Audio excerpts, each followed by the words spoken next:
Advanced courses తో పాటు first year నుండే campus recruitment training leading companies లో 13,000 plus placements with 13.5 lakhs highest package.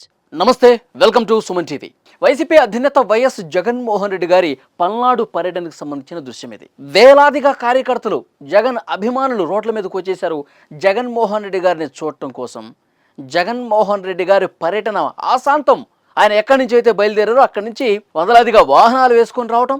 Jaganmohan Reddy గారి పర్యటన మొత్తం కూడా విపరీతంగా క్రౌడ్, జనం జై జగన్, సీఎం జగన్ అంటూ నినాదాలు చేసుకుంటూ రోడ్ల మీదకి వచ్చేశారు. 2 వ్యక్తులు చనిపోయారండి. ఒక వృద్ధుడు చనిపోయాడు. జగన్మోహన్ రెడ్డి గారి కాన్వాయ్లోని వెహికలే గుద్దేసి వెళ్ళిపోయింది. కనీసం ఆ వృద్ధుడిని ఆసుపత్రికి తీసుకెళ్లి అతనికి సకాలంలో చికిత్స అందించి ఉంటే బతికేవాడేమో. పట్టించుకోలేదు, రోడ్డు పక్కన అట్లా వదిలేసి వెళ్ళిపోయారు. జగన్మోహన్ రెడ్డి గారి పార్టీలో, ఆ పార్టీ ఆయన వెనకాల ఉండే నాయకులకి కనీసం మానవత్వం లేదా, ఇది ప్రశ్నిస్తూ ఉన్నారు. వాళ్ళ పార్టీ కార్యకర్త ఆ వృద్ధుడు కూడా, ఆ ముసలాయన కూడా పాపం గాయాలతో పడున్నది ఆ పార్టీ వ్యక్తే కదా. కనీసం ఆసుపత్రులు సకాలంలో తీసుకెళ్ళుంటే, చికిత్స అందించుంటే బతుకుండేవాడమే కదా. ఆ పంజీల అంటే జగన్మోహన్ రెడ్డి గారు వెంట ఉన్నటువంటి వాళ్ళు కనీసం మానవత్వం లేదని ఒక చర్చ జరుగుతోంది. సరే, ఇంకొక వృద్ధుడు కూడా చనిపోయాడండి. ఊపిరాడక సత్తెనపల్లి ఆ గడియారం స్తంభం దగ్గరికి ఎండలో గంటల సేపు నిల్చున్నాడు. వేలాదిగా క్రౌడ్ ఉంది, జనం మధ్యలో ఉన్నాడు. అస్వస్థతకు గురయ్యాడు, సొమ్మసిల్లి పడిపోయాడు. ఆయన తర్వాత చనిపోయిన పరిస్థితి. ఆసుపత్రికి తీసుకెళ్లేసరికి ఇప్పటికే ప్రాణాలు వదిలేశాడండి, చనిపోయాడని అన్నారు. లిటరల్గా 2 చనిపోయారు, 2 ప్రాణాలు పోయినటువంటి పరిస్థితి జగన్మోహన్ రెడ్డి గారు ఒక్క పర్యటనలో. చాలా దారుణం ఇది. ఇక్కడ నాకు ఒక విషయం గుర్తొస్తుందండి.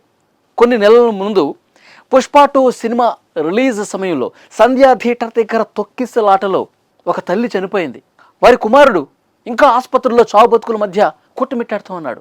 ఇంకా కోలుకోని పరిస్థితుంది. ఎంత దారుణం అండి. ఆ రోజు కూడా ఇంతే. పోలీసులు ముందుగానే చెప్పారు, అల్లు అర్జున్ గారు మీరు థియేటర్ వరకు రావద్దు, భద్రత కల్పించలేం, మీరు థియేటర్ దగ్గరికి వచ్చి సినిమా చూసేందుకు అనుమతి లేదు అని చెప్పినప్పటికీ అల్లు అర్జున్ వినిపించుకోలేదు. థియేటర్ దగ్గరికి వచ్చాడు. తొక్కిసలాట విపరీతంగా జరిగింది. ఆయన అభివాదం చేసుకుంటూ వచ్చాడు, లోపల కూర్చున్నాడు, సినిమా చూశాడు. తర్వాత పోలీసులు వచ్చి పరిస్థితి అసలు మా కంట్రోల్లో లేదు సార్, దయచేసి మీరు ఇక్కడ వెళ్ళిపోండి, సినిమా చూడొద్దండి అని చెప్పినా కానీ వినిపించుకోకుండా ఇంటర్వెల్ వరకు అక్కడే ఉండి, ఆ తర్వాత ఒక ప్రాణం పోయిన సమాచారం అల్లు అర్జున్కి తెలిసినా సరే అదేవిధంగా ఆయన ర్యాలీ చేసుకుంటూ, చేతులు ఊపుకుంటూ, అభివాదం చేసుకుంటూ రోడ్ల మీద నుంచి ఆ విధంగా వెళ్ళిపోయిన పరిస్థితి. అల్లు అర్జున్కి కనీసం మానవత్వం లేదని చెప్పి డైరెక్ట్గా అప్పుడు ముఖ్యమంత్రి రేవంత్ రెడ్డి గారి అసెంబ్లీలో ప్రశ్నించినటువంటి పరిస్థితి ఉంది. లిటరల్గా ఒకరి ప్రాణం పోవటానికి, ఒక చిన్న పిల్లవాడు ఆసుపత్రి పాలు కావడానికి కారణం అల్లు అర్జున్ అని చెప్పి పెద్ద ఎత్తున చర్చ జరిగింది. ఆయన మీద కేసు నమోదైంది. అనుమతి లేకపోయినా వచ్చాడని చెప్పి ఒకరోజు, ఒక రాత్రి జైల్లో ఉండొచ్చాడు అల్లు అర్జున్. మనందరికీ తెలిసిన విషయమే. మరి ఇక్కడ జగన్మోహన్ రెడ్డి గారికి కూడా ఈ చట్టం వర్తిస్తుంది. జగన్మోహన్ రెడ్డి గారు కూడా 2 ప్రాణాలు పోవడానికి కారకుడు అయ్యాడు. ఎస్, నేను బలంగా చెప్తున్నా. జగన్మోహన్ రెడ్డి గారికి ముందే చెప్పారు, ఆ పార్టీకి ముందే చెప్పారు పోలీసులు, ఇక్కడ మేము కంట్రోల్ చేయలేము. గతంలో మీ పర్యటనకు వచ్చినప్పుడు చాలా ఉద్రిక్త పరిస్థితులు ఏర్పడ్డాయి.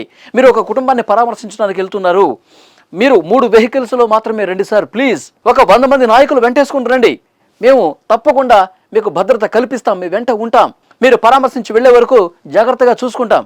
వినిపించుకోలే జగన్మోహన్ రెడ్డి గారు. 30 యాక్ట్ అమల్లో ఉంది. పెద్ద ఎత్తున ర్యాలీలు చేయాలన్నా రోడ్ల మీదకి వచ్చి మీరు ఈ విధంగా పెద్ద ఎత్తున జన సమీకరణతో రావాలంటే ర్యాలీలకు అనుమతి తీసుకోవాలి. పోలీస్ 30 యాక్ట్ అమల్లో ఉంది. మేము ఎలాంటి ర్యాలీలకు అనుమతి ఇవ్వట్లేదు, ఎలాంటి భారీ కాన్వాయ్కి అనుమతి ఇవ్వట్లేదు, మేము ముందస్తుగానే చెప్పాము, 3 వెహికల్స్ మాత్రమే, 100 మంది నాయకులు మాత్రమే అని. కానీ వినిపించుకోలేదు జగన్మోహన్ రెడ్డి గారు.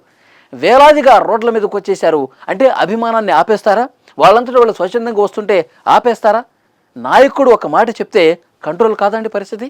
రండి జనం, రండి కార్యకర్తలందరూ రండి, పోలీసులు మనల్ని ఎట్లా ఆపుతారో చూస్తాను అంటూ. ఎందుకంటే పోలీసులు కూడా ఇష్టం వచ్చినట్టుగా మాట్లాడతారు కదా. జగన్మోహన్ రెడ్డి గారు బట్టలోడు తీస్తాం, గుడ్డలోడు తీస్తాం, మీ సంగతి తేలుస్తాం, ఇది కదా జగన్మోహన్ రెడ్డి గారి వైఖరి. పోలీసులు ఆంక్షలు పెడితే ఆయన వింటాడా? ఇట్లాగే రోడ్ల మీద వేలాదిగా కార్యకర్తలను తీసుకుని వచ్చేశారు, బల ప్రదర్శన చేశారు. ఆ కార్యకర్తలు అయితే ప్లకార్డులు పట్టుకుని జగనన్న వస్తున్నాడు, 2.0 వస్తోంది, రప్ప రప్ప నరికేస్తామంటూ పెద్ద ఎత్తున ఆ ప్లకార్డులు కూడా ప్రదర్శించి ర్యాలీలు చేసిన పరిస్థితి. 2 చనిపోయారండి. నిజంగా జగన్మోహన్ రెడ్డి గారు ఇంత పెద్ద ఎత్తున ర్యాలీ చేయకపోతే, పోలీసులు చెప్పినట్టుగా విని ఉంటే, పోలీసులకు సహకరించి ఉంటే 2 ప్రాణాలు బతికేవి. ఎస్, మరి అక్కడ అల్లు అర్జున్ పోలీసుల మాట వినకుండా అట్లాగే వచ్చాడు, ఒక ప్రాణం పోయింది, ఆయన అరెస్ట్ చేశారు. మరి ఇక్కడ 2 ప్రాణాలు పోయినాయి. చట్టం మీద ఏమాత్రం గౌరవం లేకుండా ప్రవర్తించినటువంటి జగన్మోహన్ రెడ్డి గారు ఇట్లా రావటం వల్ల 2 చనిపోయారు. మరి జగన్మోహన్ రెడ్డి గారి మీద కేసు నమోదు కాదా? జగన్మోహన్ రెడ్డి గారిని అరెస్ట్ చేయాల్సినటువంటి అవసరం లేదా? నేను కూటమి ప్రభుత్వాన్ని స్ట్రైట్గా క్వశ్చన్ చేస్తా ఉన్నా. అక్కడ అల్లు అర్జున్కి చేసినటువంటి పరిస్థితి, అక్కడ అల్లు అర్జున్ని కేసు నమోదు చేసి అరెస్ట్ చేసినటువంటి పరిస్థితి ఉంది కాబట్టి ఆ చట్టం ఇక్కడ వర్తించదా? అక్కడ చేసినటువంటి పని ఇక్కడ చేయలేరా? చెప్పాలి.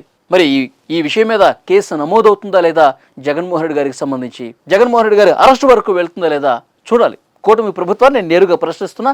అక్కడ ఒక చట్టం, ఇక్కడ ఒక చట్టం ఉంటుందా? ఎక్కడైనా ఒకటే కదా. చట్టాన్ని అతిక్రమించి వ్యవహరించిన వారికి ఒకే రకంగా వర్తిస్తుందా లేదా? ఏపీ పోలీసులే సమాధానం చెప్పాలి.